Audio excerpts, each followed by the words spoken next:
I'm Charlotte McLeod with investingnews.com, and here today with me is Ben Finegold. He's director at Oceanwall, where he runs uranium research. Thank you so much for joining me. Great to have you. Thanks, Charlotte. No problem at all. Really good to be speaking with you. And of course, we want to look forward into 2025 in terms of what's coming for uranium. But I thought before we go there, looking into the future, we could take a look back quickly at 2024.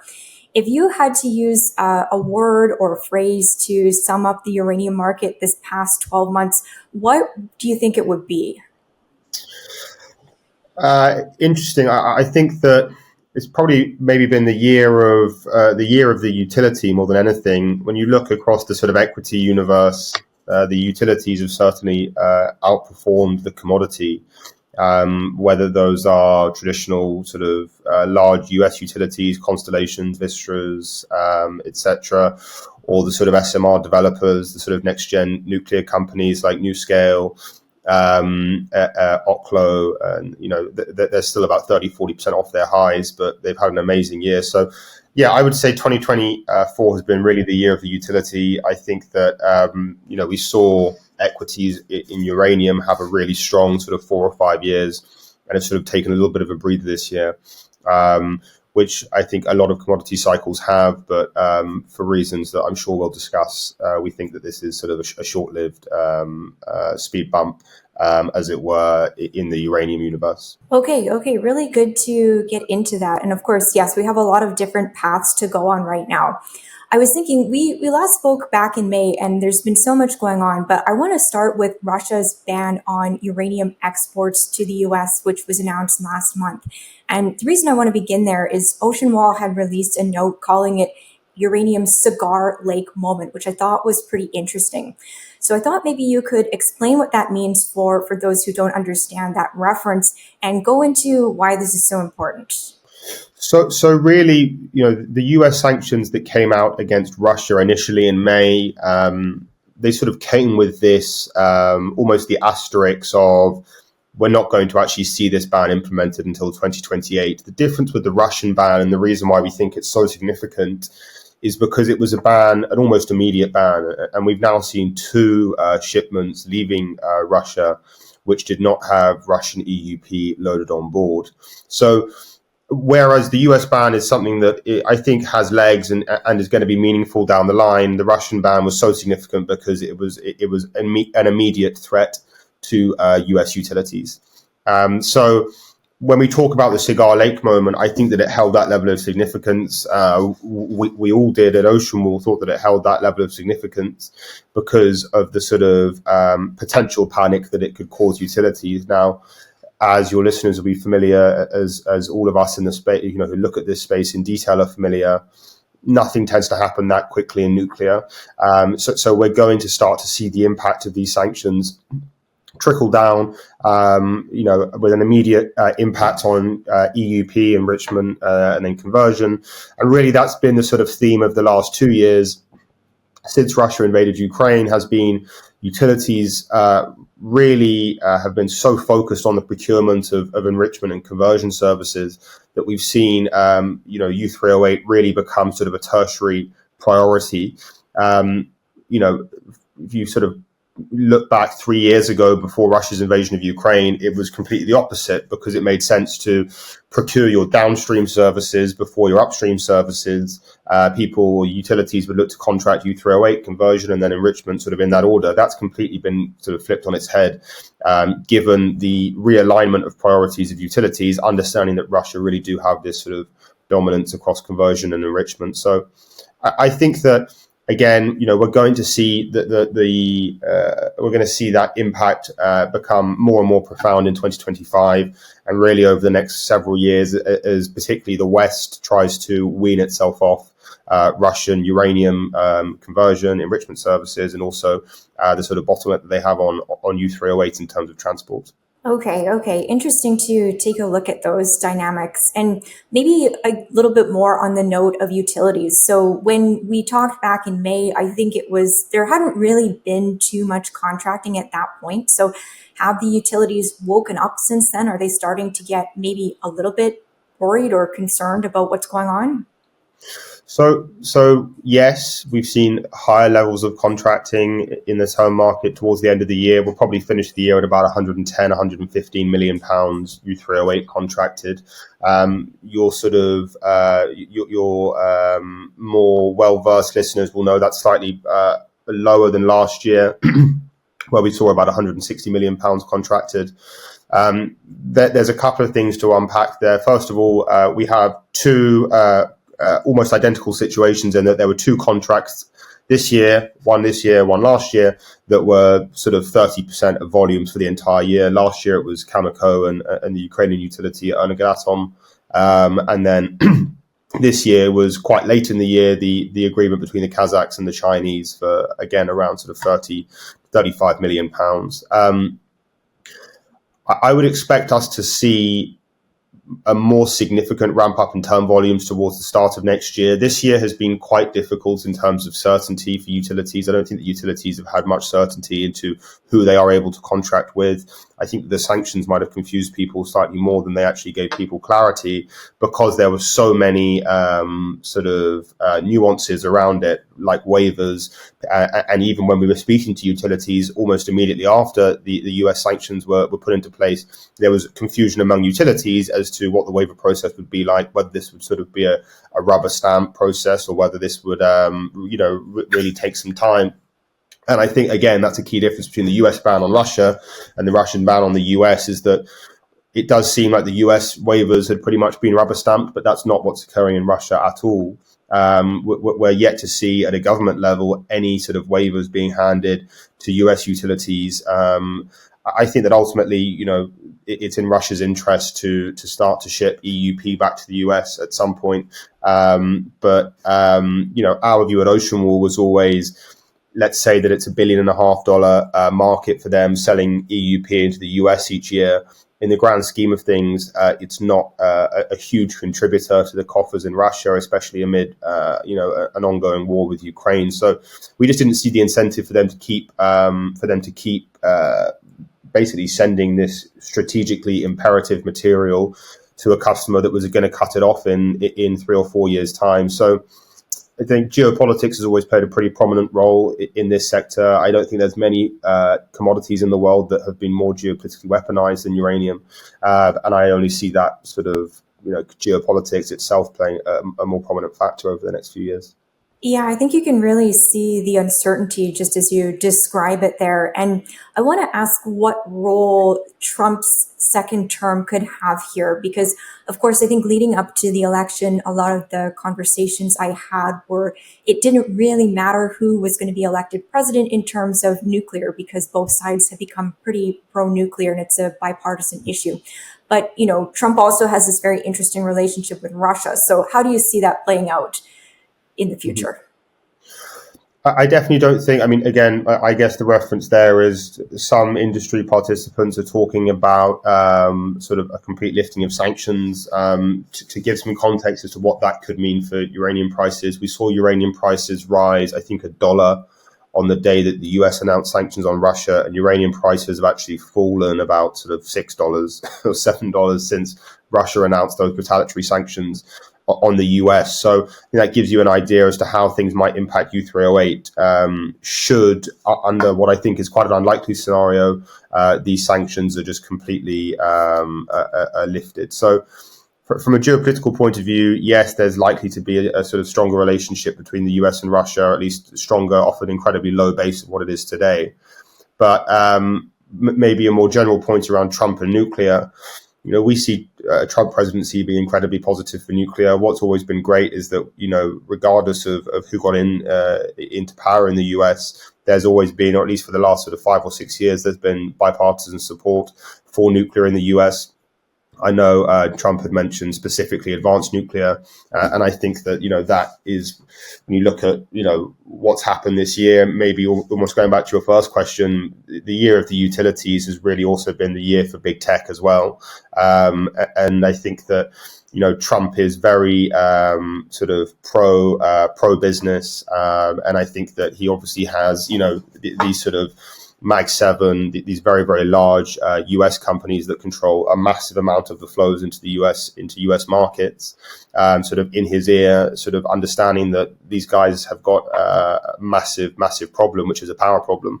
And when you look at your list of options of clean baseload alternatives, it really is sort of nuclear is the only possible solution at their disposal. Now, in the US specifically, we see sort of 80 to 90 gigawatts of licensed capacity, which is capacity that was licensed but never actually got built on. So, and also one of Trump's main focuses is on deregulation and trying to reduce that red tape. There's probably no industry in the world that needs deregulating more than the nuclear power industry. It's been massively overregulated for far too long, and this has a really profound impact on build times, licensing, permitting. These things can take decades in the Western world. In my home country, in the UK, that's sort of a poster child for the issues around nuclear. And in the US, I think Vogtle 3 and 4 was, again, well over a decade. So I think that Trump will hopefully, in a way that makes sense for nuclear and that does not in any way impact the safety, the sort of safety regulations that need to be imposed on the nuclear industry. I think that he's going to massively streamline the process for new nuclear, whether it's gigawatt scale nuclear power plants or whether this is advanced nuclear. Following on from that, this interest from big tech in nuclear power has been a huge story, I think, in the second half of 2024. Do you see more of those deals like with the Amazons and that kind of thing? Is that going to continue in 2025? And what could that look like? 100%. I don't see that slowing down because they haven't even scratched the surface in terms of their power requirements. I mean, you talk about Facebook trying to lock up 4 gigawatts of nuclear capacity. Again, it doesn't make a meaningful impact in terms of the sort of ferocious appetite of their power hungry data centers. So I think that we're going to see announcements in advanced nuclear, so partnerships between big tech and the sort of Oklos, NuScales, TerraPowers of this world. But then also, I wouldn't be surprised if we see a return to this sort of gigawatt size nuclear builds in the US. It's one of those very rare industries where we've actually regressed in the Western world in terms of our ability to build. So in the 70s and 80s, the US was amazing at building nuclear power plants. They did it at a rate of knots that they're really not capable of doing today. The same really in most of the Western world. Now sort of look to the east and we're seeing China potentially approving 100 reactors in the next decade. They're building sort of 8 new reactors a year. They're really starting to, I guess, walk the walk in terms of their pledges to ramp up nuclear capacity. So I think that big tech, as I mentioned, this has been the year where there's been a conflict emerging over the past several years, which is a conflict between their AI ambitions and their ESG ambitions. Historically, Meta, Amazon, Oracle, Google, Microsoft, they call up their local grid. They say, we're building a data center here. We're going to need 250 megawatts from the grid. They have a conversation with their local utility, and it was a fairly straightforward process. It could not be a more polar opposite landscape today. You're calling up utilities and states in the US where they're saying no to new data centers unless you bring behind the meter solutions, so completely off grid. And also you have various pledges from these large tech companies that are saying that we be operating all of our operations at net zero by 2030. That does not leave a lot of leeway in terms of being able to expand capacity. That probably points more towards advanced nuclear because of the massively expedited build times that are meant to be associated with advanced nuclear versus large scale. But it's a trend that is set to continue for sure. It's a trend that will continue to provide strong tailwinds for the nuclear industry and also for uranium. Again, I think that we saw equities have quite a large run off the back of these big tech pledges. And then I think the market realized that actually this doesn't really have an impact on near-term uranium demand. And when you're dealing with markets which are, in my view, fundamentally broken in terms of pricing dynamics, spot and term prices, it just didn't have the impact on prices that I don't even think that we expected. We didn't expect to see prices fall off the back of towards the end of the year as much as they have. But I know that we'll sort of talk about, why that is.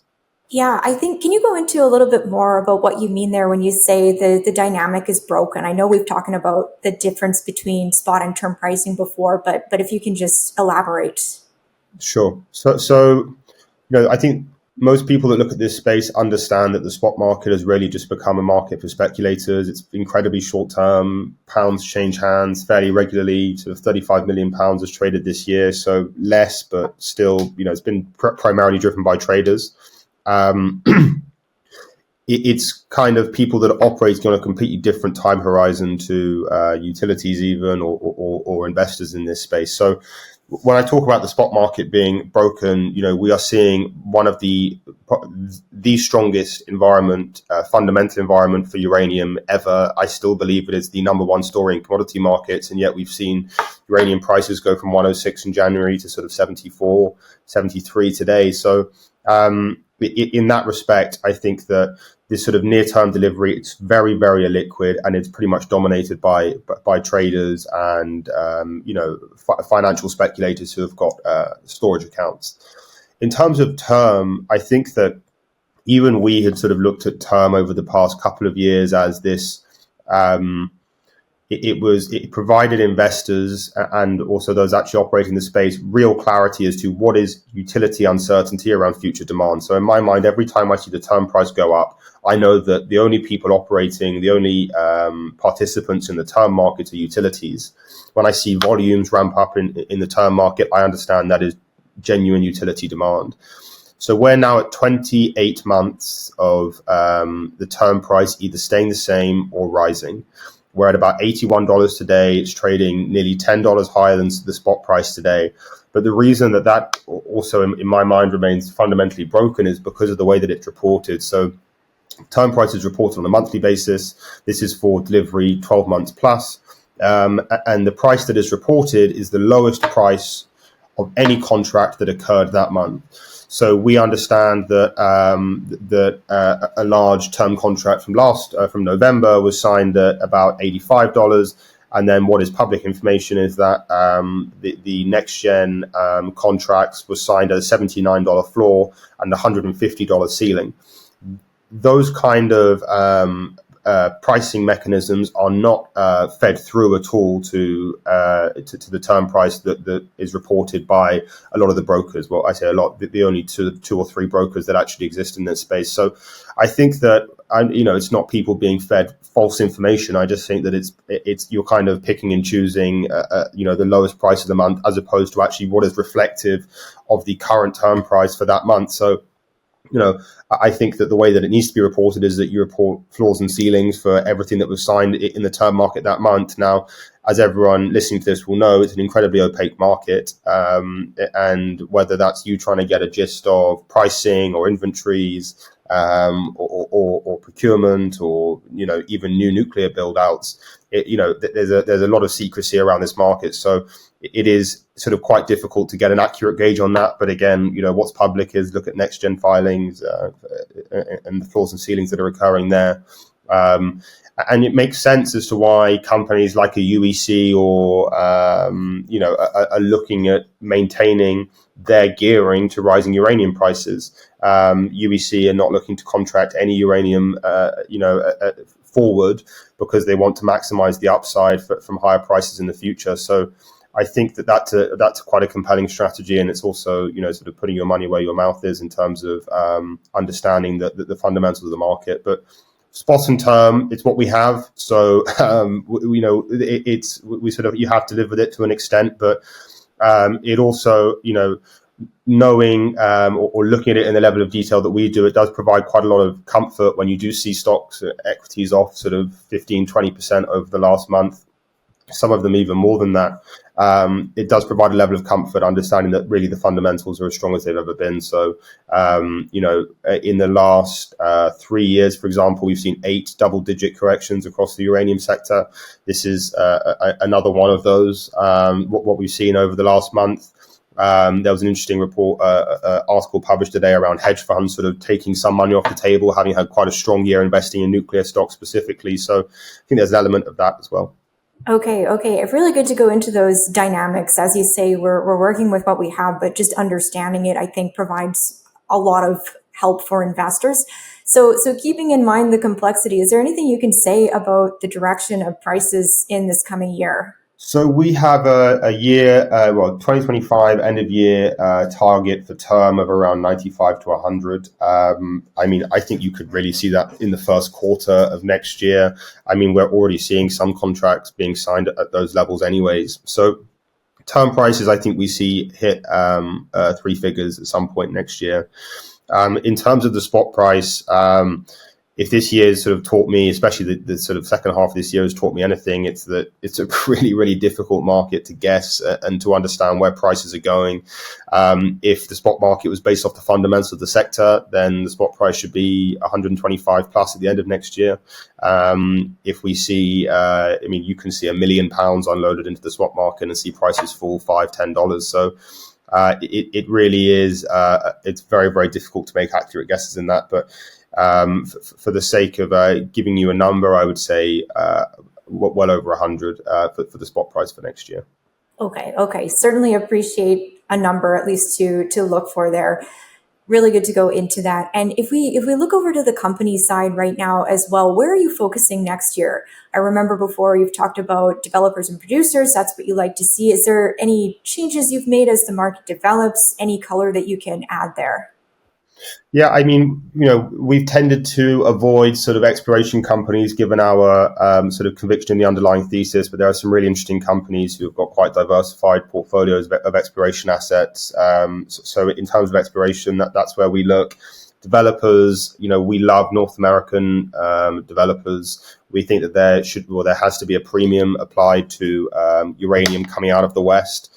I guess the same thing applies to producers. The US produced 180,000 pounds of uranium in the first half of this year versus 50 million pounds of consumption.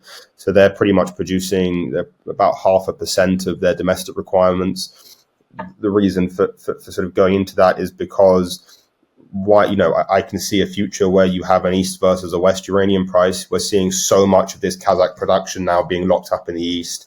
I think over 70% of sales this year will be directed domestically into Russia and China. So US developers, high quality names with proper management teams and also proper mining teams, dedicated mining teams. And then in terms of the producers, you really don't have many names. I mean, I know Paladin's come off quite a lot as well. Cameco's had a pretty good run this year, up sort of 40%, up about 22%. But I think that for me, it's always been a basket of names, but really trying to be quite selective in terms of the companies that have had very good runs. And then we've also looked at some picks and shovels plays, sort of next generation fuel, and also trying to lock up the sort of fuel cycle for next generation reactors. So companies like ASP Isotopes we've looked at, and also Lightbridge Corp as well. But then I think having an allocation to some of the utilities, maybe let them sort of cool off a little bit. Again, looking at my screen now, SMR, which is NuScale's up 500% this year, and that's 34% off its highs this month. So, those a lot of the utilities have had an amazing run this year. So maybe sort of seeing how they perform in the first quarter before sort of diving into those, I think probably makes a bit of sense. So again, on the company side, are you expecting more M&A activity in 2025? I think it's kind of top of mind for me right now because we just saw Paladin get approval for the fission deal. So any thoughts there? Yeah, I think that we will. I mean, it's already a pretty consolidated sector. Sort of, again, I think quite a well-known statistic was there were 600 listed names back in the '07 bull market versus sort of 85 today. So, the sector has consolidated a lot. But I definitely see, particularly in the exploration and development sort of phase of the equities, that you're going to see some more consolidation there. I think that the Paladin fission deal has been a sort of poster child for that. In terms of that there are some obvious synergies, but I really think that it also provides the sector with another large liquid name. With a few £100 million in the ground, you have a development arm and a producing arm. So, I think that I've said on this channel before how much we love the fission project and the management team there. So, I think that, yeah, you'll see some more of it, particularly among sort of juniors, I think, in the space. Okay, and just briefly, the developers and producers, they are looking to bring more supply online right now. So just quickly, your thoughts on how that is going. Are we seeing what we want to see there? What should we be looking for this coming year? Yeah, it's an interesting point because really the laggards in this sector this year have been the companies or the developers that had sort of promised production this year or next year who have ended up having to cut back those expectations, whether that's on a volume basis or whether that's an actual time delay. So particularly in the US, we've seen a lot of those sort of smaller producers having to really cut down expectations. I think that I've heard numbers like 25 million pounds out of the US by 2030. I think it's going to be really, really difficult to get meaningful volumes out of the US. This is a country that used to produce sort of 30, 40 million pounds a year, but hasn't done it for 3 decades. This dates back to the megatons to megawatts program in the 90s between Russia and the US, which just meant that the US shut down pretty much all of their domestic mines, conversion services, enrichment services. So I think that, keeping an eye on the US, a lot of the sort of sell side research that I read has got the US ramping up production fairly meaningfully. I think that the infrastructure there from a personnel point of view in terms of labor doesn't really exist, at least not to a level which can support 5 or 6 decent sized producers. And then looking at Paladin as well, they announced that quarterly increase in costs of, I think, over 40%. Uranium mining is hard, is a quote that I often see. And I think that it's something that people need to remain very aware of, is that if you bring online every project, whether that's fission, next gen, greenfield mines in Cameco, all of UBC's mines, Boss, if you bring online all of these mines, they all come online on time, which history has proven is highly, highly unlikely. You still have a pretty large deficit. So I run a bull, bear, and base case model. In my bear case model, I bring all of those mines online, and I still see multi-100 million pound deficit between now and 2035. I think it's about 230 million pounds, even if you bring online all of these assets. So what I expect to see is the more these announcements sort of start to creep in, obviously when the larger producers announce those kind of production cuts, it has a more meaningful impact on prices. And maybe just with that at the top of my mind, I wouldn't be surprised to see Kazatomprom announce a production cut towards the beginning of next year. They're looking at sort of ramping up production sort of about 15%, 10-15% from where they are today. I think it's going to be incredibly difficult, and I wouldn't be surprised if we saw another downgrading guidance there. Okay, that's definitely something to watch for then. And I'll let you go, but before I do, just any final thoughts that you would leave investors with heading into the new year? I know we started 2024 with such exuberance, and uranium does have a very dedicated investor base, but I think some people are looking at it right now and might need some words of encouragement. Yeah, I think that, these stocks and the uranium price had an amazing run, from sort of lows of 19 all the way through to the start of this year. I did not think that I would be as bullish as I am sort of 5 years on from having started looking at this sector. The fundamentals remain, in my view, the most compelling in commodity markets. I think that as well, this is going to be massively exacerbated by big tech's appetite for clean baseload power. The beauty of the uranium trade is that uranium feeds a power source that is completely and utterly unique in its own right, and it is absolutely perfect for big tech. This new generation of AI model training data centers, you need 95 to 100% capacity factors. The Constellation fleet in the US ran at a 98% capacity factor this summer. You cannot get clean baseload in this scale and this size from other energy sources. So you have to remain true to, again, the reason that we got so interested in this sector was the nuclear renaissance. That still forms, the base of our interest in this sector. The fundamentals are going to continue to improve, I think, as we see whether we see production cuts or whether we don't. But I just think on the demand side, we're going to see outsized growth versus even base case assumptions of sort of 3% a year. I think that we're going to see nuclear growth of around 4 to 5% a year. One of the highlights for this year was COP29, where we saw now 31 countries who have pledged to triple nuclear capacity by 2050. So I think for those listeners that are potentially looking at their screens and seeing a bit of pain over the last sort of quarter, especially, you're invested in a commodity story that I think is very, very unique. The thing that makes it so unique, in my view, are those sort of two things: are that it is completely unique. Nuclear power is completely unique in terms of its attributes, but also the thing that makes this special is the lack of a supply side response. It's very, very rare that you see a supply deficit widen over a period where the price has risen 3 to 4 times. So we remain really excited about uranium, not just next year, but really over the next several years. And in terms of commodity stories, this is where we're placing our own bets. Okay, well, I think that's a really good place to wrap up. Thank you so much for coming on to take a look back at 2024 and, of course, forward to 2025. This is really valuable. No problem. Thanks, Charlotte. Of course. And once again, I'm Charlotte McLeod with investingnews.com, and this has been Finegold with Ocean Wall. Thank you for watching. If you like this video, make sure you hit the like button and subscribe to our channel. We'd also love to hear your thoughts, so leave us a comment below.